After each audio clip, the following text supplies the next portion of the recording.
হে guys, আমি তামিল ইন্ডাস্ট্রির movie retro এর রিভিউ করব।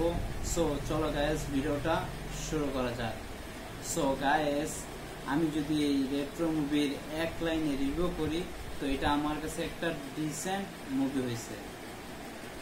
কারণ আমি এই মুভির যে ডিরেক্টর কার্তিক সুবারাজ এর ফ্যান ছিলাম। কার্তিক সুবারাজের রিসেন্ট টাইমে দুইটা মুভি আসছে। আপনাদেরকে অনুরোধ করব, যারা এই দুইটা মুভি না দেখছেন তো এই দুইটা মুভি প্লিজ এই দুইটা মুভি দেখে আসেন, আপনি এই ডিরেক্টরের ফ্যান হয়ে যাবেন। এক নম্বর হচ্ছে মহান, আর 2 নম্বর জিগার ঠান্ডা XX। এই দুইটা ছবি ছিল মাস্টারপিস মুভি। আমি এই রেট্রো মুভিটা দেখার সময় মনে করছিলাম এটাও একটা মাস্টারপিস মুভি হবে, কিন্তু এটা মাস্টারপিস মুভি না হলেও মুভিটা ভালোই হয়েছে। আমি যদি রেট্রো মুভির রিভিউতে চলে আসি তো আমি সর্বপ্রথম সূর্যার অ্যাক্টিংয়ের কথা বলবো। সূর্যার অ্যাক্টিং ছিল অসাধারণ, তার ইমোশন, অ্যাকশন, তারপরে তার ডায়লগ সব কিছু ছিল অসাধারণ। আর যদি আমি এই মুভির যে হিরোইন অ্যাক্টার্সের কথা বলি তো সেও ভালো অভিনয় করেছে, পূজা। আর যদি আমি এই মুভিতে চলে আসি, মুভির কাহিনীতে চলে আসি, তো এই মুভিতে কার্তিক সুবারাজ নতুন কিছু করার ট্রাই করেছিল কিন্তু তা ওয়ার্ক করেনি। আর এই মুভির ফ্ল্যাশব্যাকে আমাদেরকে দেখানো হয় যে ভিলেনের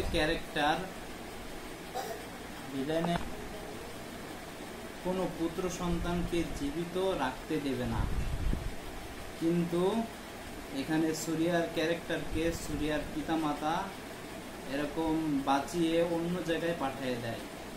আর কোনো পুত্র সন্তান হলে ভিলেনের ক্যারেক্টার কি করত, তাদেরকে একটা খাঁচার নিচে ফেলে দিত এবং কুমির ওই পুত্র সন্তানকে শেষ করে দিত।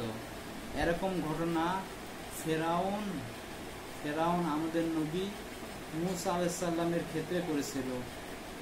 তখন সে জানতে পারে যে কোনো পুত্র সন্তান জীবিত থাকলে কিংবা জীবিত হলে তাকে এবং তার রাজপ্রাসাদ সবকিছুকে শেষ করে দিবে। সেও এরকম করেছিল যে কোনো পুত্র সন্তান হলে তৎক্ষণাৎ তাকে কি মেরে দিত। তো এইভাবে সূর্যার ক্যারেক্টারের সাথে এরকম মুসা আলাইহিস সালামের মিল পাওয়া গেছে। সো গায়েস, আর এখানে কার্তিক সুবারাজ তার এরকম হিন্দুদের কিছু মিক্সড করে আর মুসলমানদের কাহিনী কিছু মিক্সড করে এই ছবিটা তৈরি করেছেন। সো গায়েস, ভিডিওটা ভালো লাগলে লাইক, কমেন্ট, শেয়ার এবং সাবস্ক্রাইব করে দিও। তো চলো গায়েস, পরবর্তী ভিডিওর জন্য তৈরি থাকো, আর সুস্থ থাকো আর ভালো থাকো।